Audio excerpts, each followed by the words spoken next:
হায় হায় নাফরমান, করলি কি?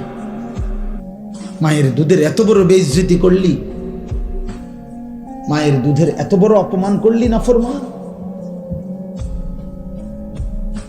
মোবাইলে যে নর্তকী দেখো, নারী দেখো, ও তোমার মা,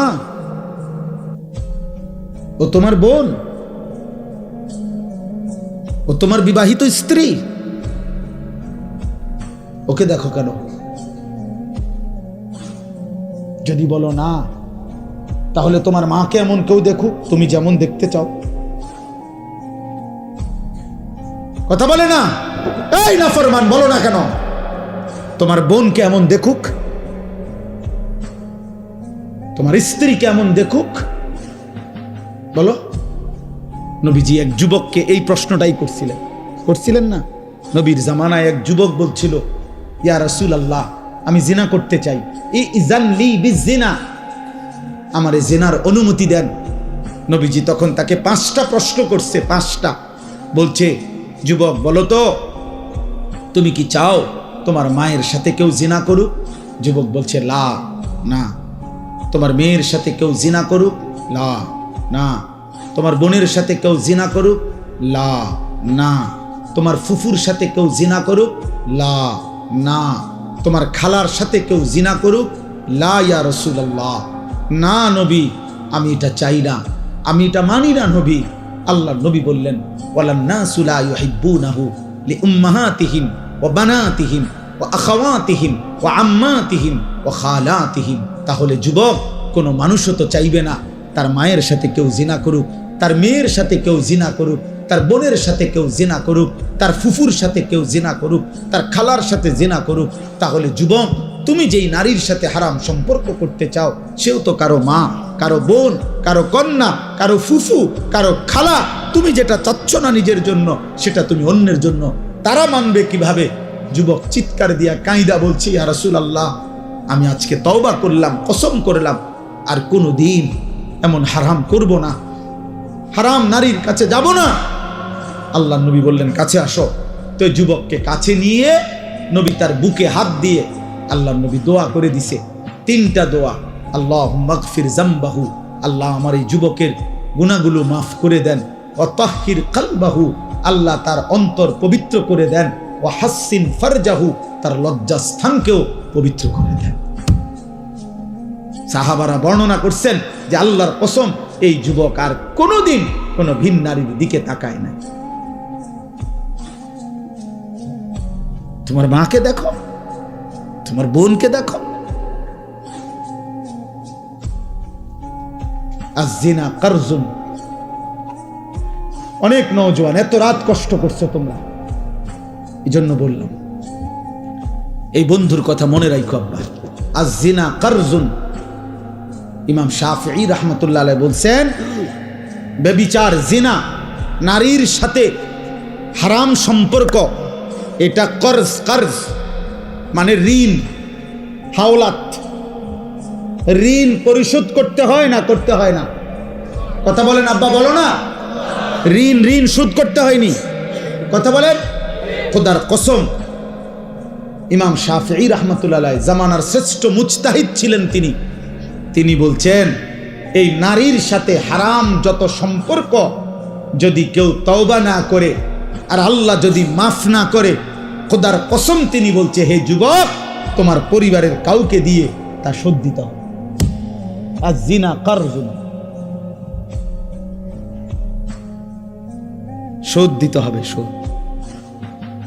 তোমার মা শোধ দিবে, এটা তোমার বিবি শোধ দিবে, তোমার বোন শোধ দিবে, তোমার মেয়ে শোধ দিবে।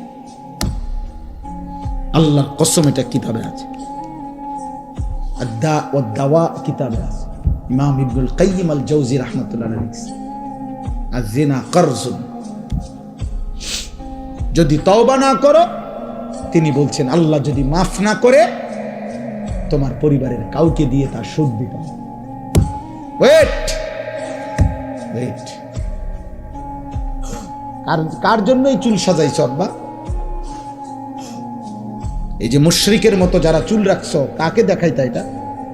এই যে সামনের এত বড় চুল, এই ঝাঁকড়া চুল, ডান দিকের এই চুল, বাম দিকের, কোন নর্তকীরে দেখাইতা? না জোনায়েদ বাগদাদিরে দেখাইতা? কোন রাস্তার বেহায়া নারীকে দেখাইতা? সিনেমার নর্তকীরে দেখাবার জন্য?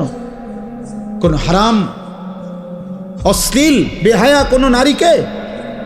তো ও দেখলো, তো এরপরে কি হবে? এরপরে কি হবে বলো না?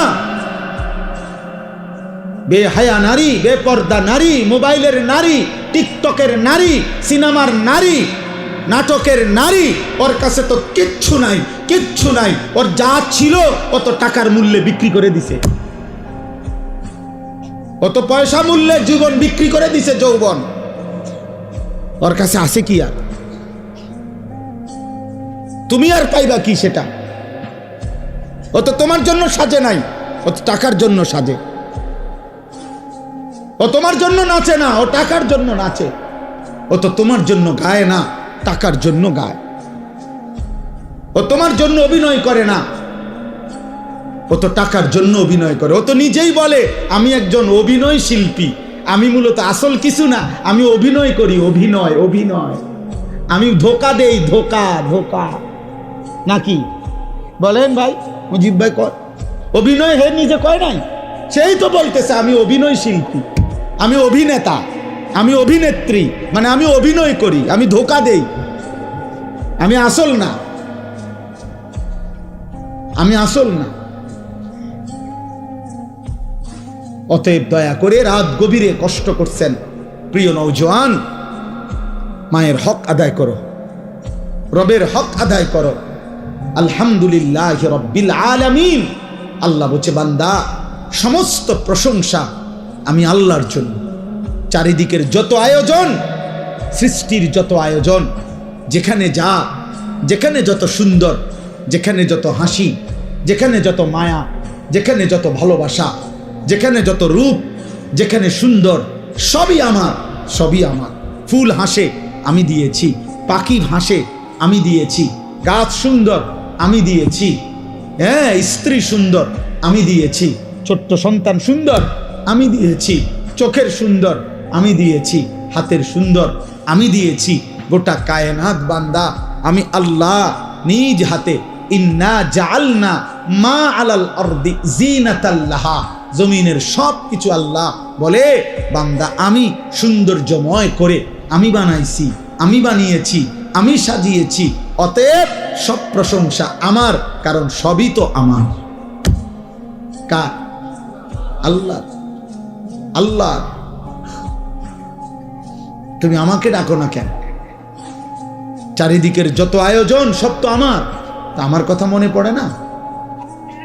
একবারও বলবা না তুমি আলহামদুলিল্লাহ? এমন সুন্দর খাবার খাইয়া শেষ করলা, একটা বারো জবানে বললা না আলহামদুলিল্লাহ? 6 ঘন্টা ঘুম থেকে জেগে উঠলা, একবারও বললা না আলহামদুলিল্লাহ? হ্যাঁ, একবার যদি 10 মিনিট পেশাব বন্ধ হয়ে যায়, পায়খানা বন্ধ হয়ে যায়, কি হবে বান্দা তোমার? হার্টের সার্কুলেশন যদি বন্ধ হয়ে যায়, কি হবে বান্দা তোমার? রক্তের শিরা উপশিরায় চলমান ধারা যদি বন্ধ হয়ে যায়, কি হবে তোমার? আমার ড্রাইভার, তার ছোট্ট বাচ্চা মেয়ে হয়েছে নতুন, আজকে 1.5 মাসের মতো। সামান্য বলতেছে হার্টে সামান্য একটু সমস্যা। আজকে 1.5 মাস ধরে হসপিটালে, জন্মের পর থেকে বেচারা 1-2 দিন গাড়ি চালায়, আবার অন্য আমার আরেক ড্রাইভার ভাই চালায়, আবার আসে আবার যায়। তাইলে এই সামান্য একটু স্বাভাবিকতার এলোমেলো হলে তামাম দুনিয়া দিয়েও তো কুলাইতে পারত না। আল্লাহ ভালো না রাখলে, আল্লাহ সুস্থ না রাখলে, আগামীকালকের ভোর যদি না ওঠে, দোস্ত আমার সারাদিনে 1 ওয়াক্ত নামাজ পড়লা না, দিন রাত মোবাইলে নারী ছবি অস্থির দৃশ্য দেখে রাতের 3টা পর্যন্ত ঘুমাইলা, এই ঘুম যদি না ভাঙ্গে, এই রাত যদি আর ভোর না হয়, তোমার চোখ যদি আর না মেলে আব্বা, তাহলে একটা ওয়াক্ত সেজদাও দিলা না, শরীরটাও নাপাক ছবি, নাপাক দৃশ্য, হারাম নারীর ছবি দেখতে দেখতে, হারাম কল্পনা করতে করতে, হয় নিজের হাত নাই তো বাস্তবতার শরীর হারাম বীর্যপাত করে নাফাক করে দিলা, নষ্ট করে রাখলা, এইভাবে জন্তু জানোয়ারের মতো ঘুমায় রইলা। এই ঘুম যদি আর না ভাঙ্গে, এই রাত যদি আর ভোর না হয়, এমন কি হইতে পারে না?